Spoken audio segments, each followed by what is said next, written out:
जय हिंद, नमस्कार साथियों। मैं रोहित आप सभी का एक बार फिर से हार्दिक स्वागत करता हूं टारगेट सेमेस्टर पर। साथियों, हम इस चैनल पर आप लोगों के लिए बीए का एक सारथी बैच चला रहे हैं, जिसमें मैंने 2 यूनिट आपके ऑलरेडी कवर करा लिए हैं एंशिएंट हिस्ट्री में। जिसमें से पहला यूनिट था आर्कियोलॉजिकल सोर्सेज, जिसमें हमने स्टोन मोनूमेंट्स, इंस्क्रिप्शन और सील्स, कॉइन्स, इनके सबके बारे में पढ़ा। दूसरा टॉपिक हमने कराया यूनिट सेकंड में लिटरेरी सोर्सेज यानी कि साहित्यिक स्रोत। आज हमारा तीसरा टॉपिक है जिसका नाम है स्टोन एज। स्टोन एज के अंदर हम 3 चीज़ें पढ़ेंगे, पैलियोलिथिक, मेसोलिथिक और न्यूलिथिक। फिर इसके टाइप्स पढ़ेंगे कि पैलियोलिथिक के लोअर पैलियोलिथिक, मिडिल पैलियोलिथिक, ये सब पढ़ेंगे। उसके बाद मेटल एज में हम लोग पढ़ेंगे चालकोलिथिक एज और कॉपर एज। तो स्टार्ट करते हैं वीडियो को बिना किसी देरी के। अब जो क्लासेस रहेंगी वो आपकी इस रिकॉर्डेड फॉर्म में मिलेंगी। इनका प्रीमियर आपको लगा दिया जाएगा। लाइव क्लासेस में आप लोग इतना अच्छा प्यार दे नहीं रहे थे और एग्ज़ाम से पहले आपकी लाइव क्लासेस स्टार्ट कर दी जाएंगी। तो पैलियोलिथिक पढ़ने वाले हैं, क्योंकि इसमें मैंने बताया स्टोन एज में हमको 3 चीज़ें पढ़नी थी, पैलियोलिथिक, मेसोलिथिक और न्यूलिथिक। तो पैलियोलिथिक की हम अगर इंट्रोडक्शन की बात करें, और ये नोट्स आपको बाइलिंगुअल मिलेंगे, जैसे कि आप दिखा देता हूँ, फिर एक बार फिर से स्टार्ट कर दें। देखिए, इसको बाइलिंगुअल हमने रखा है, नीचे हिंदी में रहेगा और ऊपर हम लोग इसको इंग्लिश में पढ़ने वाले हैं। तो स्टार्ट करते हैं इंग्लिश से, और बाकी चीज़ें मैं हिंदी में ही समझाऊंगा, आपको दिक्कत नहीं रहेगी। पैलियोलिथिक यानी कि हिंदी की डिमांड ज़्यादा है। ओके, हिंदी में कर देंगे, ठीक है।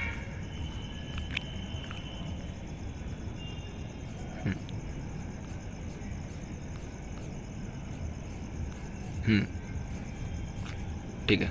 पूरा पाषाण काल। पूरा पाषाण काल यानी कि पैलियोलिथिक का हम परिचय देंगे। तो परिचय मतलब इंट्रोडक्शन में हम क्या लिखेंगे, तो इंट्रोडक्शन में लिखेंगे पूरा पाषाण काल मानव तकनीकी विकास एक प्राचीन सांस्कृतिक चरण है। यानी कि ये मानव का विकास, यानी कि जो तकनीकी जो चीज़ें चालू हुई थी वो यहाँ पे स्टार्ट हुई, जिसकी विशेषता पत्थर के अल्प विकसित औजारों का निर्माण के और उपयोग है। अब देखो, एक चीज़ याद रखना, पूरा पाषाण, पाषाण का मतलब होता है पत्थर।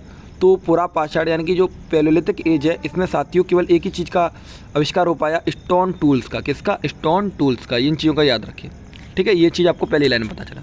दूसरी वाली लाइन कह रही है पूरा पाषाण काल यह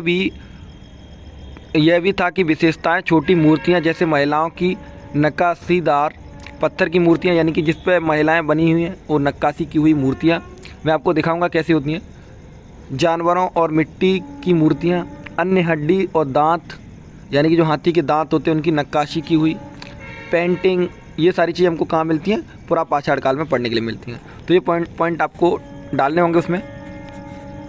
भारत में पूरा पाषाण काल को विभाजित किया गया 3 चरणों में। आप याद रखना कितने चरणों में डिवाइड किया गया?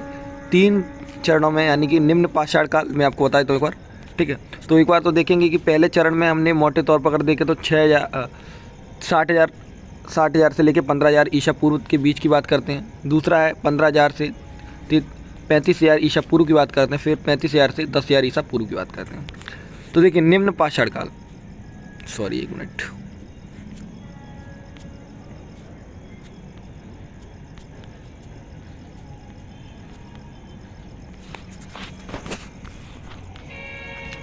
थोड़ा सा दिक्कत, 1 मिनट।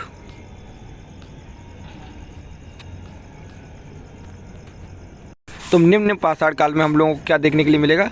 तो मैंने आपको एज लिमिट बता दिया है कि निम्न पाषाण काल कब से कब तक चला, तो आप लोग देख लेंगे यहाँ से 60,000 वाला। और अगर आप ये नोट्स डाउनलोड करना चाहते हैं तो डिस्क्रिप्शन बॉक्स में आपको जो व्हाट्सअप नंबर दिया गया साथियों, वहाँ पे आपको मैसेज करना होगा और उस ग्रुप में ज्वाइन हो जाना है, ठीक है। तो ये चीज़ें आपको समझ आ गई कि क्या क्या मिला था इसमें। दक्षिण पूर्वी यानी कि दक्षिण पूर्व एशियाई चॉपिंग टूल्स, यहाँ पे याद रखना क्या मिला था? चॉपर चॉपिंग्स, यानी कि मैं आपको दिखाता हूँ कैसे टूल होते हैं। तो इसमें जो लिखने वाली चीज़ें वो आप लोग क्या क्या लिखेंगे, मैं आपको अभी एक चीज़ समझाई। तो देखो, ये पैलियोलिथिक चीज़ है। लोअर पैलियोलिथिक में हमको क्या क्या मिला? कॉपर पेबल्स, यानी कि छोटे छोटे पेबल्स, मतलब छोटे छोटे टुकड़े मिले पत्थर के, इन्हीं के बने हुए हथियार मिले। बाकी आपको पता है दांत वगैरह, ये सारी चीज़ हमको मिली किसमें? न्यू पैलियोलिथिक, क्या कहते हैं, निम्न पाषाण, मतलब कि लोअर पैलियोलिथिक में, ठीक है। तो लोअर पैलियोलिथिक में हमको ये सारी चीज़ें मिली। कश्मीर और थार में मतलब पर कई स्थान मिले हैं। तो यानी कि हमको जो निम्न पाषाण काल था उसके कश्मीर और थार के मरुस्थल में अनेक स्थान मिलते हैं हमको इसके। तो इन चीज़ों के बारे में बात करेंगे। निम्न पूरा पाषाण कालीन उपकरण उत्तर प्रदेश की वेलन घाटी, यानी कि याद रखना ये ज़्यादातर जो पूरा पाषाण काल में जो मिलते हैं वो वेलन घाटी, राजस्थान के डीडावान, ये नाम आपको लिखने होंगे, डीडावान मरुस्थलीय क्षेत्र से भी पाए गए हैं। तो आपको पूछा जाता है कि जो आपका लोअर पैलोलिथिक है उसमें कहाँ कहाँ से कौन कौन से एविडेंस मिले हैं, तो आप बताएंगे उत्तर प्रदेश के वेलन घाटी से मिले और राजस्थान के डीडवाना से आपको इसके क्या कहते हैं साक्ष्य मिले हैं। ठीक है, देखिए ये सब नाम भी लिख सकते हैं आप। आंध्र प्रदेश का है ये महत्वपूर्ण स्थल एक। उसके बाद गुफाओं और रॉक में अगर आप भीमबेटका का नाम लिखेंगे, भोपाल वाली, जिसमें हमको चित्रकला के बारे में दिखाई देता है, तो इनके बारे में लिखेंगे। ठीक है, बाकी आप लोग चीज़ें यहाँ से देख लेंगे। मैं थोड़ा सा इंग्लिश वालों को भी दिखा देता हूँ क्योंकि उनका भी दिक्कत खत्म हो जाए।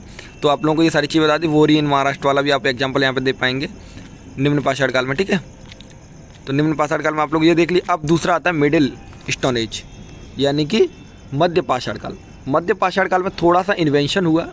थोड़ा सा इन्वेंशन क्या होगा साथियों कि यहाँ पे अपॉन फ्लैक्स और small piece of stone have been found, यहाँ पे छोटे छोटे पत्थर फाउंड हो गए। हम लोगों ने मतलब हथियार बनाना सीख लिया। उनको अच्छे तरीके से इंडस्ट्री से हमको मिलती है, फ्लैग टूल्स की इंडस्ट्री मिली हमको। बताता हूँ आपको कहाँ कहाँ मिलेगी। जैसे कि अगर इसमें एग्जांपल देना हो कि कहाँ कहाँ से हमें एविडेंस मिलते हैं, तो वेलन वैली का एग्जांपल यहाँ भी चलेगा। रिवर नर्मदा के किनारे हमको कुछ एविडेंस मिलते हैं, ये भी आपको एग्जाम्पल दे पाएंगे आप लोग। तो ये एग्जाम्पल भी आपको देख पाएंगे। अब मैं एक बार फोटो दिखा देता हूँ इसमें क्या क्या मिला आपको। और देखो कुछ इन स्थानों में जो पैलोलिथिक साइट्स आपको इसमें देख पाएंगे आप लोग। देखो यहाँ पे चीज़ें आपको दी गई हैं, आप ये ग्राफ के माध्यम से देख पाएंगे। देखो साथियों, जो चीज़ें होती हैं टीचर आपको केवल एक बार समझा सकता है, लेकिन आपको जो अच्छे तरीके से पढ़ना होता है ना, वो आप कब पढ़ पाएंगे जब आप नोट्स वगैरह डाउनलोड करेंगे।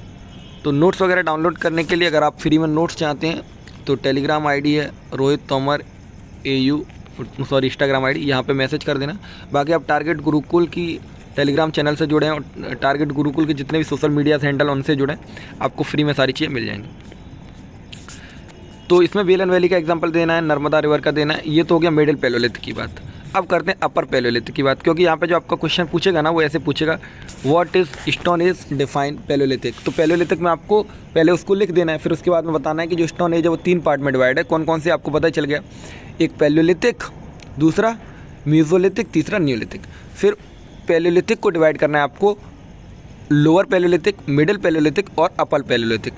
ये चीज़ें समझ आ गई ना आपको, आंसर कैसे लिखना है। ये चीज़ें मैं हर वीडियो में बता रहा हूँ आपको कि कहीं से कोई भी दिक्कत नहीं होनी चाहिए मेरे साथियों, क्योंकि हमको चीज़ें अच्छे से करनी है। और बाकी तो आपको पता ही हमारा रिकॉर्ड कितना अच्छा है, रिजल्ट में कोई दिक्कत आपको नहीं आएगी।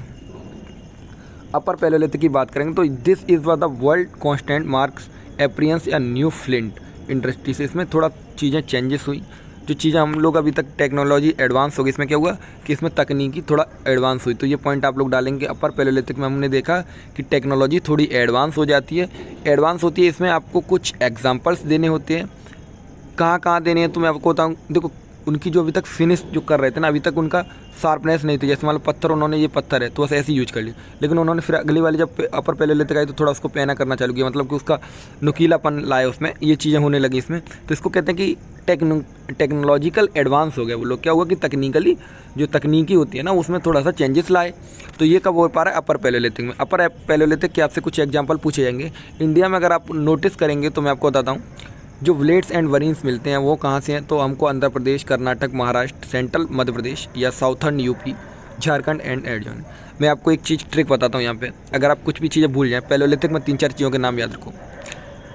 मध्य प्रदेश का भीमबेटका याद रखो, वेलन वैली उत्तर प्रदेश, ये 2-3 चीज़ें याद रखो। आप नर्मदा रिवर याद रखो, तीनों में डाल दो तब भी नंबर आपको मिल जाएंगे। बाकी आप लोग अगर अच्छे से पढ़ पाओ तो ये नाम दिए हैं, इन नामों को अच्छे से पढ़ लेना है कि मध्य प्रदेश, झारखंड, एडजॉइनिंग एरियाज जो कौन कौन से थे। ठीक है, अगर हम केव्स, रॉक, शेल्टर, यानी कि हमने देखा कि रॉक्स में क्या करते थे, रहने के लिए अपने घर बनाया करते थे। चीज़ें जो होंगी वो हमको समझ आएंगी। तो घर बनाया करते थे, जिसमें से अगर हम एग्जांपल देंगे अपर पैलोलिथिक फेज की बात करें तो डिस्कवर्ड हुआ भीमबेटका में। हमको पता चला कि भीमबेटका में हमको कुछ भीमबेटका जो गुफाएं हैं वहाँ पे हमको चित्रकारिता मिलती है, तो इसका एग्जांपल बेस्ट एग्जांपल है। तो आप भीमबेटका का एग्जांपल जरूर दें वीडियोज़ में। वो क्या कहते हैं, जब भी आप आंसर लिखेंगे तो भीमबेटका का एग्जांपल देंगे। उसके बाद अपर पैलोलिथिक जो असेंबल्स हैं इसमें आप लोग बताएंगे, जिसमें गुजरात और ड्यून्स की बात करेंगे। मैंने आपको इसमें ओवरऑल सारी चीज़ें समझा दी साथियों कि हमको कैसे कैसे आंसर लिखना होता है। मैं अगर आपको एक एक चीज़ें समझाऊँगा तो टाइम लग जाएगा, वीडियोज़ लंबे होंगे। मैं नहीं चाहता कि वीडियोज़ लंबे हों, ठीक है। क्यों नहीं चाहते, क्योंकि देखो वीडियो से इतनी चीज़ें क्लियर नहीं होती, बस थोड़ा थोड़ा अंदाज़ा लग जाता है जो मैं आपको अच्छे तरीके से समझा रहा हूँ। फिर भी अगर प्रॉब्लम है वीडियोस में तो कमेंट बॉक्स के माध्यम से बताएंगे, बाकी इंस्टाग्राम आईडी आपको दी गई है, वहाँ पर आप लोग बताएंगे। अब देखो ये हुआ लोअर पैलियोलिथिक में ये चीज़ें यूज होने लगी। मिडिल में देखो पहले केवल पत्थर ऐसे यूज हो रहा था, फिर थोड़ा सा एडवांस हुआ, उन्होंने पत्थर को नुकीलापन लाए। अपर पैलियोलिथिक में बहुत एडवांस हो गया और उन्होंने उसको अच्छे से फिनिशिंग करना चालू किया, पॉलिश करना चालू किया और ये वाले पत्थरों का हथियार बना लिए। तो ये वाला चार्ट भी आप लोग अच्छे से याद करें और ये अगर चाहें तो आप लोग आंसर में ड्रॉ भी कर सकते हैं। ज़्यादा बड़ी बात नहीं, अच्छे तरीके से मान लो ये पत्थर बना दिए, फिर दूसरे वाले में ऐसा करके पत्थर बना दो, तीसरे वाले में थोड़ा सा अच्छा फिनिश करके पत्थर बना दो, तो ये हो जाएगा आपका कि ये लोअर का हो गया, ये मिडिल का हो गया या अपर का हो गया। तो ठीक है, उच्च और ये सारी चीज़ें आप लोग हिंदी मीडियम वाले, इंग्लिश मीडियम वाले अच्छे तरीके से देख पाएंगे। बाकी दिक्कत के लिए आपके लिए हम हमेशा हैं। धन्यवाद, नमस्कार, राधे राधे।